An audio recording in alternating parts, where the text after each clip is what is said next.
of rollout is something that we did in HDFC Life, and that was bringing AI and automation into the entire hiring system. How wonderful. And at HDFC Life, the scale of hiring is at a very large number and scale. Right. So just to give the numbers, we hire on an average around 1,000 people a month, Right. and we welcome them into the HDFC Life ecosystem.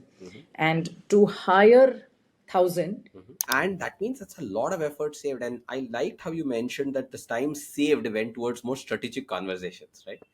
Um, and so tell me something, how should other companies who are on this journey, right, think through the entire automation route, right?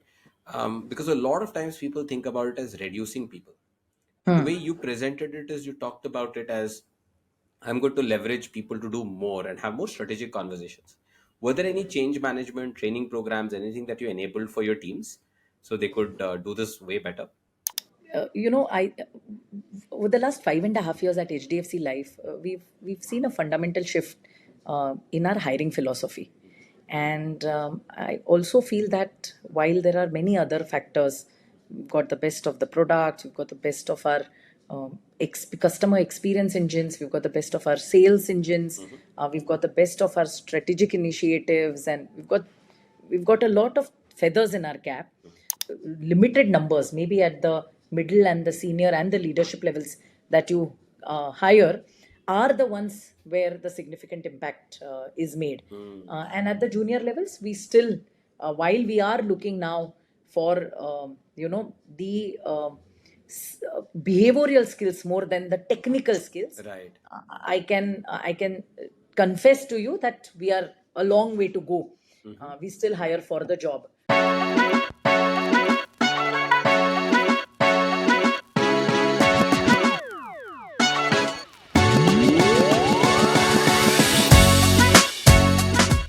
Hello, everyone. Welcome to the Talent Superheroes podcast. Today's guest is not just a super mom, a superhuman, but also a true talent superhero.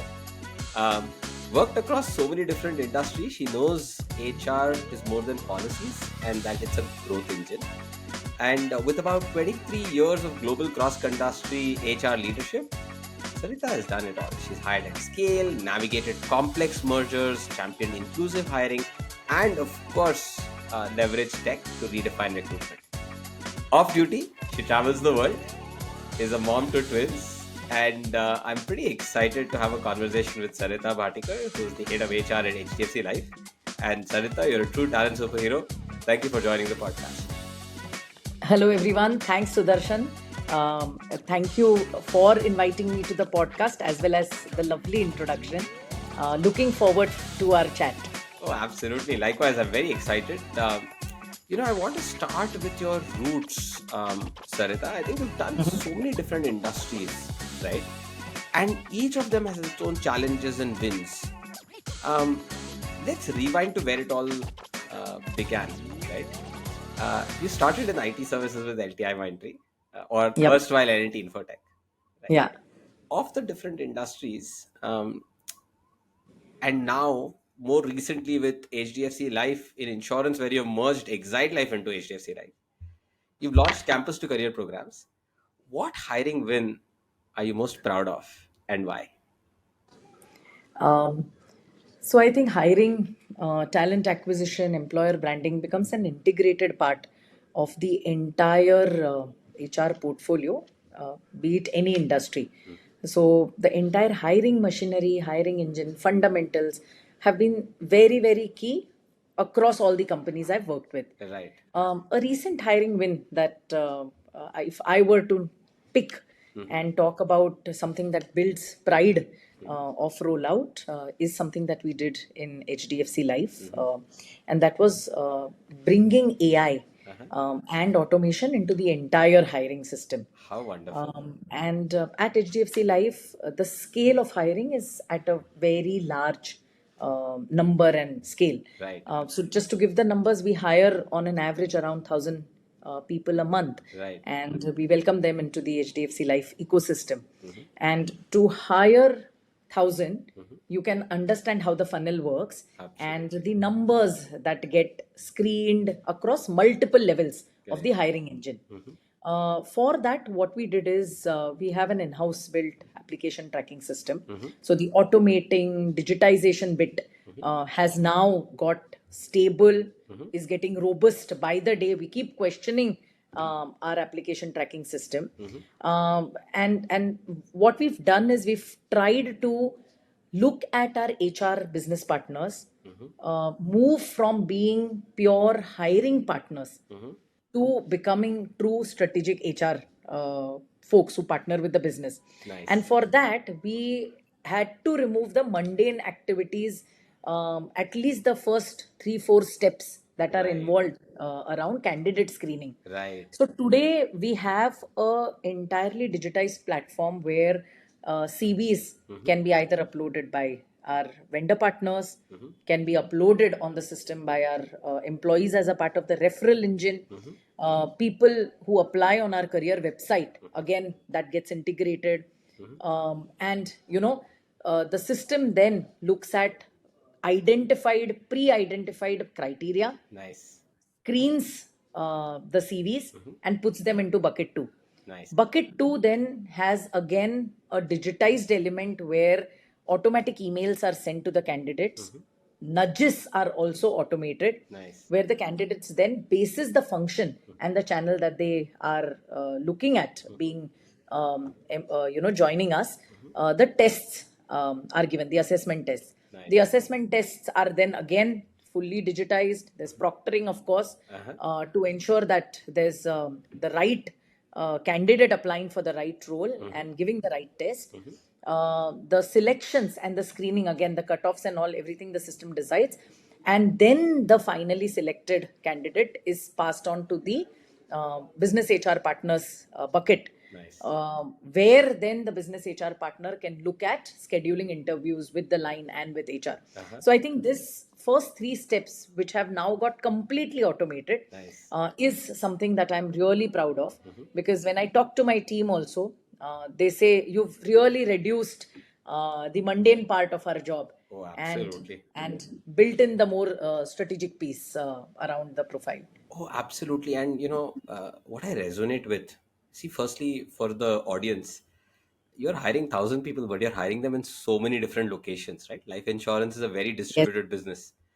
And this, 500 plus I locations. know, I know. And, your partners are not in each of those 500 locations. So they're also doing all of this and being not just a hiring partner, but an HR partner for that area of business. So it's not just, it's just one part of their job, right? Yeah, And the second part of it is life insurance funnels are really tough. So for hiring 1,000, you have to go through several thousands to get to your answer, absolutely. and that means that's a lot of effort saved. And I liked how you mentioned that this time saved went towards more strategic conversations, right?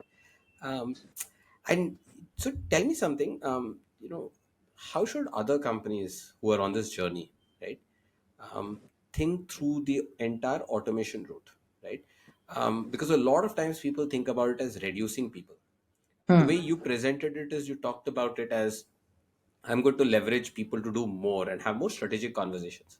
Were there any change management training programs, anything that you enabled for your teams so they could do this way better?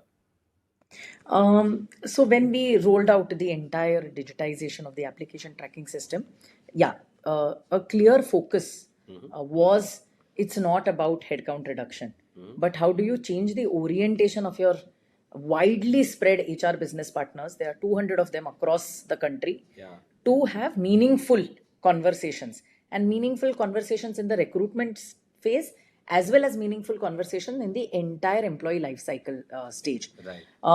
So the change management was not sudden, because we did not say, okay, job ABC is off, job PQR starts. Hmm. I think the entire conversations around how do we leverage the time available because of digitization to partner with business and help business succeed and overachieve their targets became a core. So the narrative changed to we are enablers to help business overachieve their targets. Nice. And for that, what shifts do we need in our way of working? was the continuation of the narrative.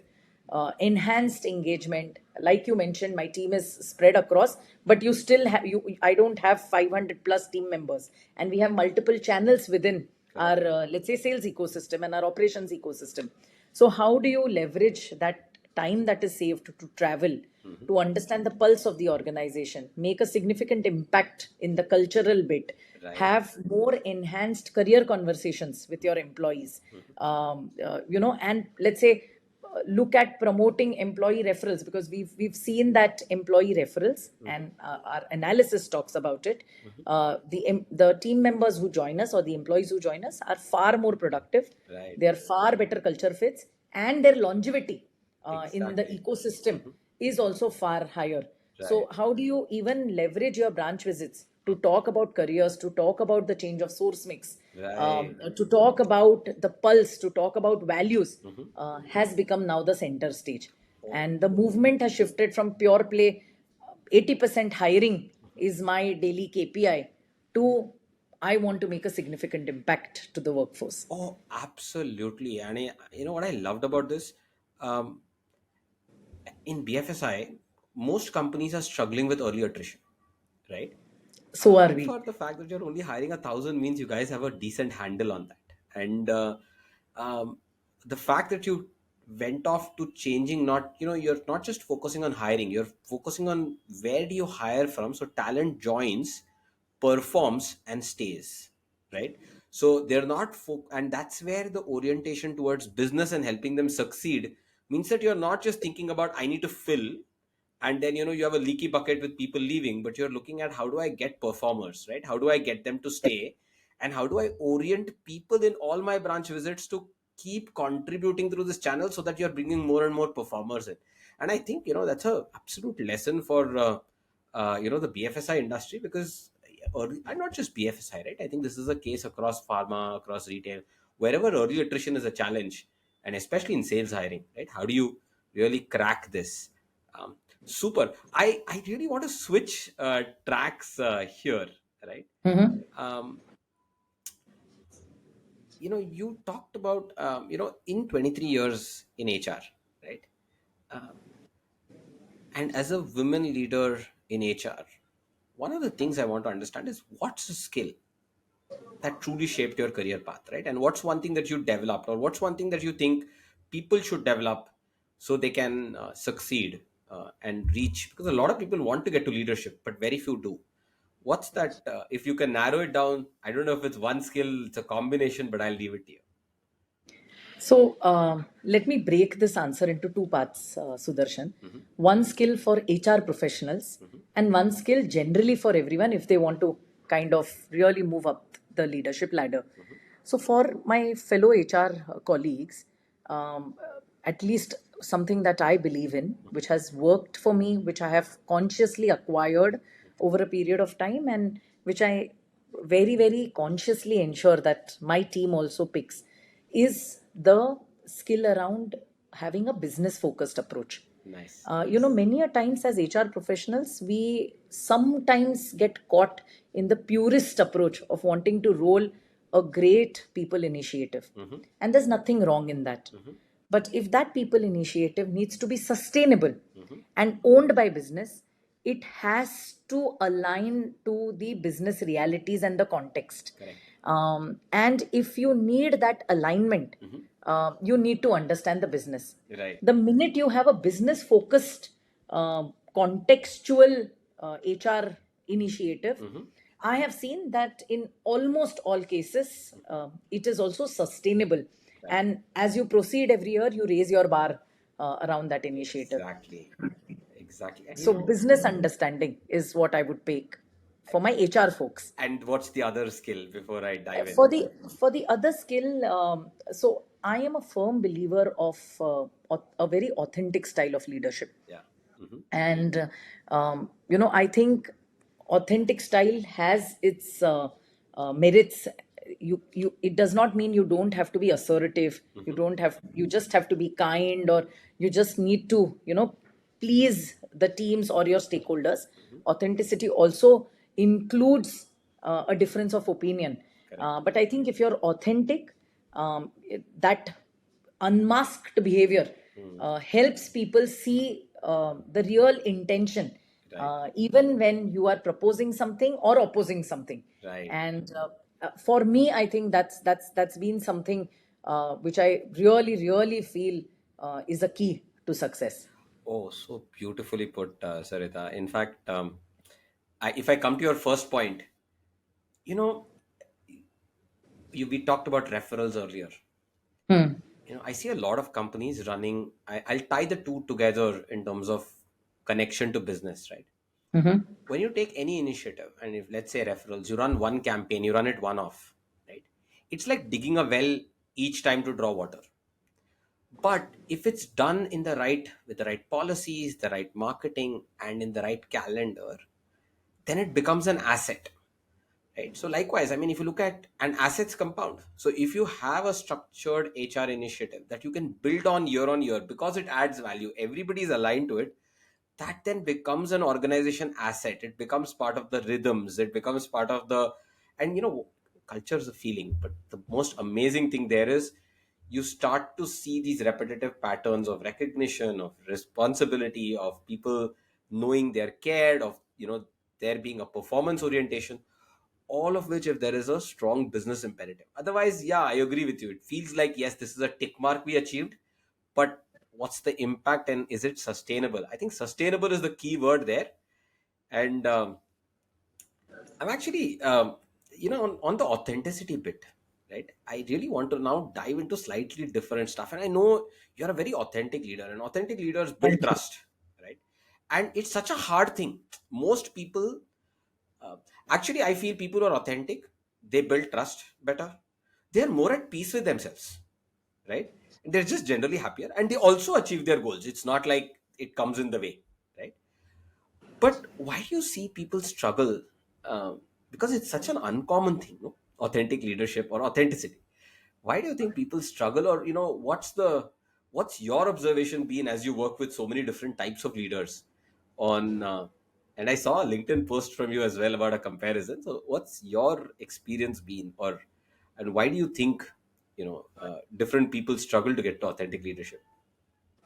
So, for that, Sudarshan, I must say I'm been blessed to be working with many authentic leaders across my 23 years of working lifespan till date. And I feel that most of my formative years Hmm. and the authentic leaders that I worked with have shaped the style that I have. And the leaders that I now work with, kind of help me firm up the belief that authentic leadership is the right way to, engage and work. So I think that way life has been very easy with regards to giving me a proof of concept or evidence around the entire ROI of being an authentic leader. My guess on why people struggle, and yes, we see different folks, we know they have different strokes, and yes, there are times when there is a wobble on the curve around the styles of leadership. My guess is that it is probably the fear of not making it to the next level, or the fear of not achieving that particular task or role or KPIs. Um, the inherent piece has to be fear, Right. because of which you really put out a very different mask, and Right. then your self and work mask has a huge variance. Oh, absolutely. And fear then drives insecurity, right? Yes, it's a Insecurity vicious then, cycle. yeah, then drives behaviors. And I think most behaviors are circular, right? It's like a vortex. Are you going from the bottom to the top and feeling great, or are you going from the top to the bottom and feeling terrible? But thank you, you're right. And a lot of times, when we are insecure, our behaviors tend to be a little bit off, and I think that's a very good handy advice, um, especially for somebody to catch, right? Now let's, I know you've hired a bunch of leaders, right? And Hmm. in your role, um, not just leadership hiring, but across teams, right? You're at any level, you're always hiring. What's I'm trying to understand. A lot of times we bet on what somebody could become, right? Hmm. So when this is largely a segment around fit for purpose or fit for potential. Mhm.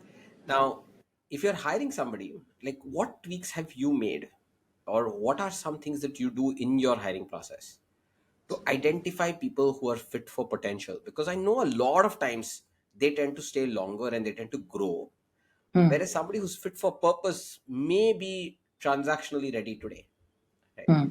um, any tools, tricks, anything that you've figured to cover or uncover such trends? Would love to learn. So, I over the last 5.5 years at HDFC Life, we've seen a fundamental shift in our hiring philosophy, and I also feel that while there are many other factors, we've got the best of the products, we've got the best of our customer experience engines, we've got the best of our sales engines, Mhm. we've got the best of our strategic initiatives, and we've got a lot of feathers in our cap. Somewhere the hiring philosophy has also contributed to the success that we are at. Mhm. And the two three key things that we changed in our hiring philosophy, and I'm not saying the policy, Mhm. was to look for diversity, Ah. and diversity of experience, diversity of age, diversity of industry, and let me pick diversity of industry. When you have diversity of industry, and I myself come from a zero BFSI experience, and there are Mhm. many other leaders. When we hire, the whole philosophy is to look for fungibility of talent, Nice. to look for, like you rightly said, fitness for potential, rather than is the person fit and ready for job right now or fit for future. Mhm. And fit for future again has its nuances around potential, fungibility, and of course a culture fit. Right. That is anyways the foundational fulcrum that doesn't get overlooked, irrespective of whether you're hiring for today or you're hiring for the future. Mhm. But a lot of focus has been around looking at bringing in fresh thoughts, Mhm. fresh perspectives, Mhm. diverse views. Mhm. And that comes when you have someone who's demonstrated a very fast learning agility, Right. someone who has demonstrated variety in the portfolios that have been handled. Mhm. And we really go all out to handpick this talent, because we know that the significant impact that they will make basis suggestions that come out Mhm. will be game changers for us, will help raise a bar at a geometric progression, not just at an arithmetic progression. But Sarita, this is not easy to do, right? And I know you guys are like leading the curve, right, in terms of growth. I mean, a lot of what you've a lot of the success comes from these input metrics. But a lot of these managers that are going to ultimately decide are in 500 plus locations, right? So it's not easy, and they also come with their own biases, their own worldviews. And the Yes. traditional narrative is, if I have to sell something in LI, or not just LI, let's take BFSI, right? Or pharma for that matter. In pharma, people will say, have you done this therapy? What Hmm. doctors do you know? I mean, Hmm. everybody looks for, have you sold commercial loans? Everybody wants people from the same industry. Everybody wants people from the same experience. What initiatives have you folks done to ensure your hiring managers have this maturity, right? Because it's not easy. Yeah, it isn't easy, Sudarshan. And maybe I forgot to mention that there has to be a balance. Hmm. You can't just have a whole hire for potential kind of an arrangement. Mhm. So we do hire for purpose. Mhm. We do hire for the tasks. But what we are trying to do is build a balance, Hmm. and maybe look at a Pareto principle, Mhm. where those limited numbers, maybe at the middle and the senior and the leadership levels that you hire, are the ones where the significant impact is made. Hmm. And at the junior levels, we still, while we are looking now for the behavioral skills more than the technical skills, Right. I can confess to you that we are a long way to go. Mhm. We still hire for the job. and it's a journey. Right. I think at HDFC Life, we understand that nothing can move overnight, Right. and everything that you want to do has to be a journey. So Correct. we define our milestones, and those milestones are very carefully carved out Nice. to see how then subconscious and conscious conversations become a fabric of the DNA, and then you look at a roadmap to bring fit for future talent. So Oh, the, absolutely. the whole approach has been um, slow and steady. But yes, at leadership levels, we've probably taken a more aggressive approach. Right. Oh, lovely. I like the roadmap approach. I like the milestones as well. And I think most big change or most cultural shifts aren't easy. And for that matter, never happen in few months anyways. Right? Absolutely. Recognition driving it means that the energy is preserved, the steps are carefully designed, and you can systematically execute. Love it. Hey, I know we are pretty much at the end of time, but we wrap up every Talent Superheroes episode with a simple tradition. Right? One simple recommendation from your end to enrich our listeners. Right? You could pick up a film, a quote. I know you love traveling. A place you think we all need to see before we hang up our boots. What's yours, Sarita? So, yes, I love traveling, and for me, travel is not just looking at states or countries. I find my joy even on a weekend backpack exploration. Um, I tell myself, if not an HR professional, I would have probably been a food and a travel blogger. Um, the place that, and I know it's probably most visited by everyone, Uh-huh. but that's the place closest to my heart, which is my native Uh-huh. Goa.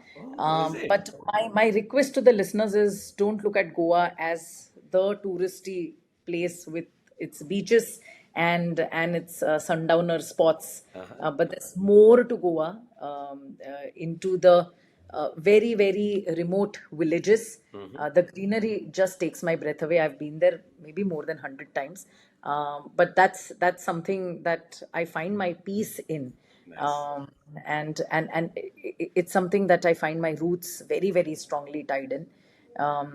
Go into a very remote part of the village. Sometimes there are places in Goa which don't have connectivity.